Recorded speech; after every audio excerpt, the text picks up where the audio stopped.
All right, so on the weekend's agenda here, this GMC Jimmy is going to be in pieces. I want things like these LED headlights, the grill, the glass, a bunch of the door parts, everything I need to get this S10 put back together. The steering column and brakes and all of that stuff is probably going to end up in this 52 Ford because we don't have anything on the inside except for a big hole in the floor. So that's what's on the agenda for the weekend. Rest of the weekend. So we're supposed to get some snow tomorrow, so I plan on working on projects. And I also want to have the Catalina's exhaust completed. So I have a busy weekend of working on stuff. Oh, the destruction of the Blazer's coming along quite nicely. We've got the steering column out. We're gonna get the brake, booster, master cylinder, pedal, all of that stuff out. And then we're gonna figure out how exactly we're gonna make it fit into the 52. All right, so this is the brake pedal assembly out of the S10 Blazer that I'm parting out. What we're gonna do is figure how to mount that to the firewall, and that'll locate our steering column. Steering column bolts in here and here. This will hold the brake booster or whatever type of braking system we decide to go with, but that's going to be our brake pedal. Pretty much all this old wiring in here is just going to be gutted, and we're going to completely rewire the entire truck with the harness from the motorhome. That way we have a more updated fuse box, and obviously Chevy engine with a Chevy steering column. It's going to make it way easier just to change all the wiring and get rid of all this stuff. So it's going to be a contraption, but it should be a lot of fun. All right, so we got the hole traced out for where we're going to put the master cylinder through the firewall. I'm sorry, the brake booster.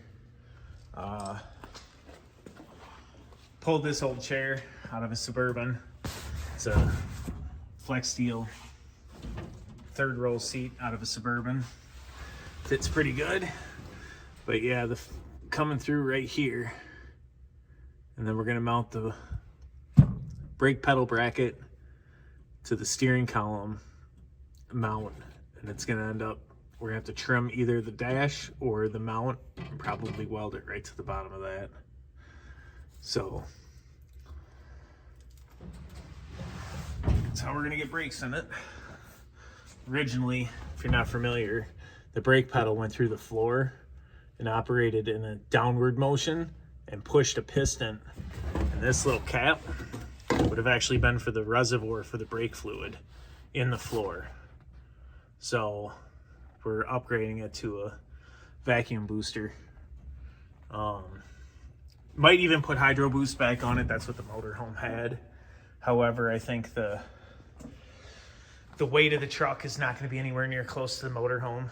So using vacuum brakes instead of power steering operated brakes or Hydro Boost brakes might make more sense. So we'll have to kind of do some testing to figure that out. But as far as the brake pedal goes, it's going to be in the same place regardless of whether we use vacuum or hydraulic. So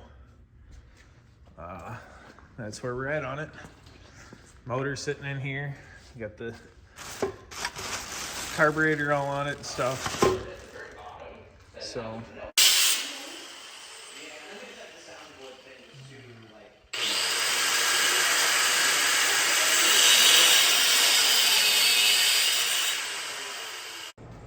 all right, so here's where we're at.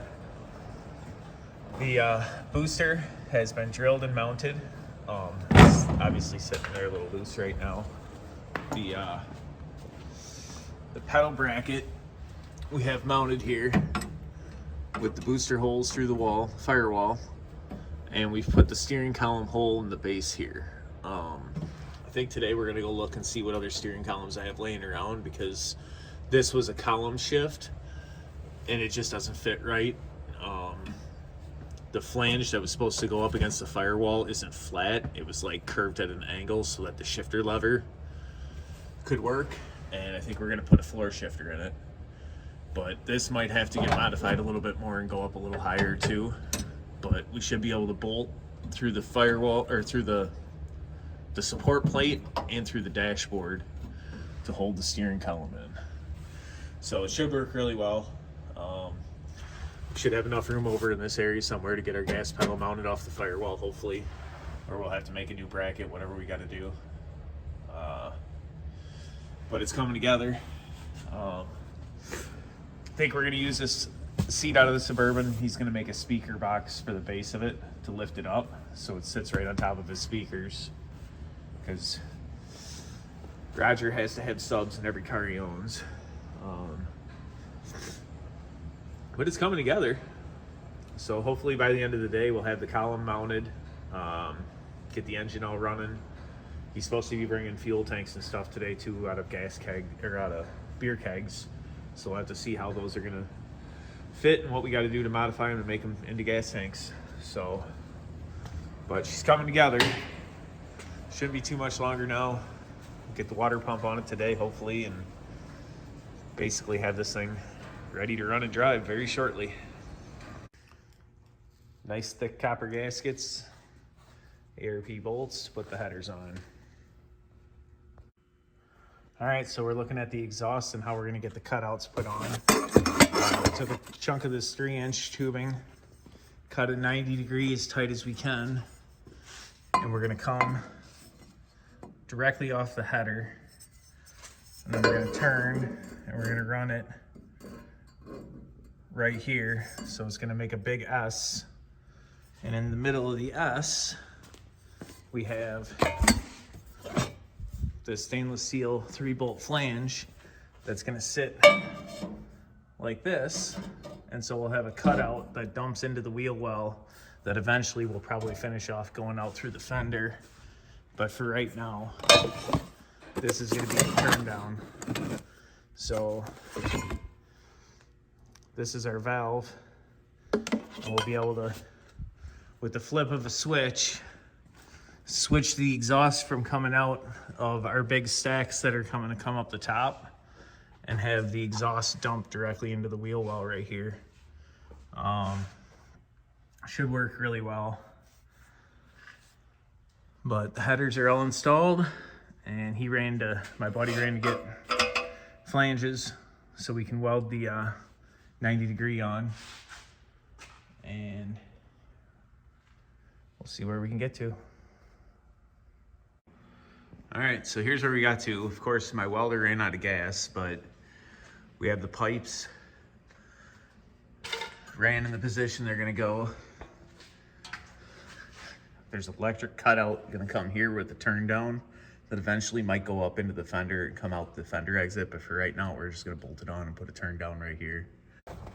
So that's what's left of the Blazer, or rather that's what isn't left. This is what's going to the scrapyard. I got pretty much everything I could use off of it. Some of the pieces are in really good shape. I'm gonna take the tail lights yet, and obviously I'm gonna throw a bunch more junk in the back of it to take over, but yeah, so if you're looking for any Blazer parts and you're in Eastern Iowa, I may have some. They'll be listed on Facebook here. All right, I'm gonna go ahead and get this block surface all cleaned up here, so that way I can get my new water pump mounted. And we'll mount the water pump in the pulley and get a belt on it for tomorrow. So I went ahead and got the water pump all thrown on. Went ahead and just put bolts in instead of studs, because there's obviously no cooling fan, because the radiator will not fit up front. We're gonna end up putting that in the rear somewhere. All right, so we got the transmission pan off of the rat rod here. And as you can see, I have a pile of not great looking material. No large parts, just some clutch pack material. So we're gonna throw a new filter in it, new oil, see what happens. All right, so I'm gonna show you what we're gonna do here. there's actually a little bit of leakage showing up here, so I'm going to put axle seals in it before we do this. But this rear end is a posi locker rear end out of a single rear wheel Chevy truck, and we purchased it this way with the intention of throwing this 4-inch hub spacer to shim the duals out to exaggerate the truck even more. To match how exaggeratedly wide the front is, we're actually going to make the rear even wider than a normal dually. So this is the condition of the rotors before I started. Like I said, I'll quick sandblast this again. Junkyard road on it. There's not a lot of wear. There's a little bit, if I can zoom in, there's a little bit of a lip, but they'll clean up plenty nice for what we're gonna use them for. So we're just gonna give the rear rotors a new surface.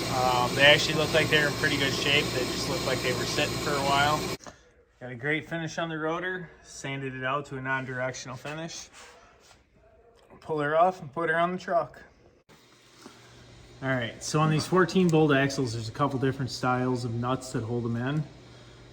This one has got this little metal clip right here that if I pop that out and pull this off, back my hand up here, there's a tiny little metal square that snap ring holds that square and prevents your nut from turning itself loose. So this one is actually not like torqued, but just basically set at 0 lash. So we're gonna unscrew this and then get this seal replaced. So this is why this side was probably leaking the worst. When I went to pull the hub off, the bearing and the seal actually stayed on the hub, or on the spindle, instead of staying inside the hub. So this side had a bunch of oil on the actual brake shoes, and that's probably why the seal actually had fallen out of the actual hub. So we're gonna fix that. All right, so I threw the spacers on there with the calipers and new brake pads, and the rotors are turned. It's got new axle seals. I had to change the yoke. The newer yoke was different, so it wouldn't match my U-joint. So we switched that over. We have, yeah, it's getting real close now. We actually ordered, the one bad thing about going to the modern rear end is the duals that we had have a smaller circle than the new ones. The new one's like 116.7 millimeters or something. And so instead of taking a die grinder and trying to open that up 40 thousandths of an inch all the way around, we opted just to buy 4 new rims. So the rear rims are actually going to be the newer style metrics, and I have those ordered, but they were out of town, so we're waiting on those probably till Monday or Tuesday. All right, well, I'm going to end it there. Hopefully by the next video we have it running. Like and subscribe to see this build be completed.